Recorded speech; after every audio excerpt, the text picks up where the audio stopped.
There's less than a week left before early voting starts in the primaries for New York City mayor. According to a recent poll, 22% of likely Democratic voters said they would choose Eric Adams as their first choice in the primary. Andrew Yang, Kathryn Garcia, and Scott Stringer ranked second, third, and fourth in the poll, respectively. Early voting gets underway on June 12th, and primary day is June 22nd. This will also be the first time ranked choice voting will be used in a citywide election. The winner of the primary will most likely go on to win the general election in November, since New York is a heavily Democratic city. The next occupant of Gracie Mansion will face a range of issues from the pandemic and recovering from the pandemic, homelessness, affordable housing, and a rise in crime. For more on this, let's bring in Rachel Holliday Smith. She's a Manhattan reporter for the nonprofit digital news platform The City. Rachel, welcome. Thanks for being with us. So how much does polling really matter in this race, given that ranked choice voting is now in play? Yeah, absolutely. So all of the experts that I've spoken with in the past months about polling say that it is very hard to predict what's going to happen in this race. Even if you pick the top winners in the horse race, the top people, the number 2 votes could come in and change all of that. And this is not like a presidential race. We do not have polling coming in every day, lots and lots of polling data. So we're really relying on just a few, dribs and drabs, a poll here, a poll there, to tell us what's going on. And they have changed quite a lot, especially as we get down to the wire here. The polling data is moving a lot. And even if it's accurate, it's very hard to predict. Well, Eric Adams is currently facing some corruption claims. What more can you tell us about that and the impact it could have on his standing in the race as we approach early voting and primary day?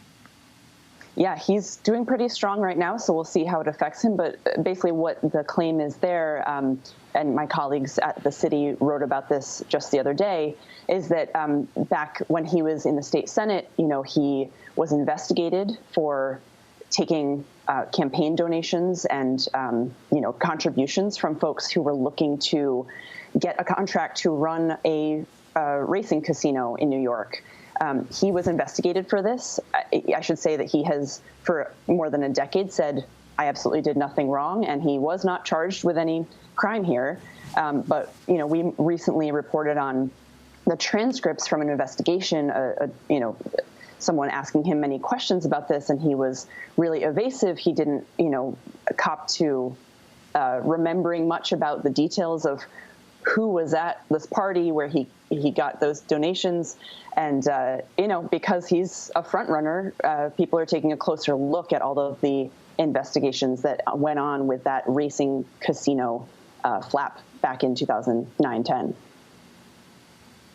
Well, over the weekend, New York Congresswoman Alexandria Ocasio-Cortez threw her support behind Maya Wiley. How big of a boost is this to that campaign, especially as Wiley tries to drum up support from the progressive left?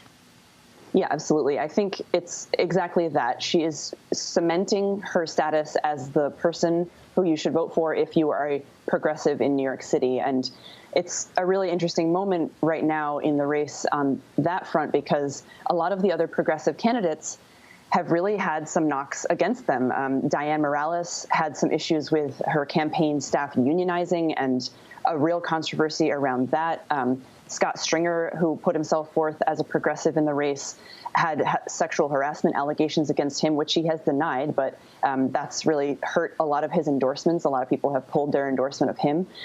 So I think it's safe to say that Maya Wiley is the last progressive standing here, and AOC's endorsement of her, gives a real strong signal to the folks who were thinking about voting for her, and they're saying, okay, maybe she's the real progressive in this race.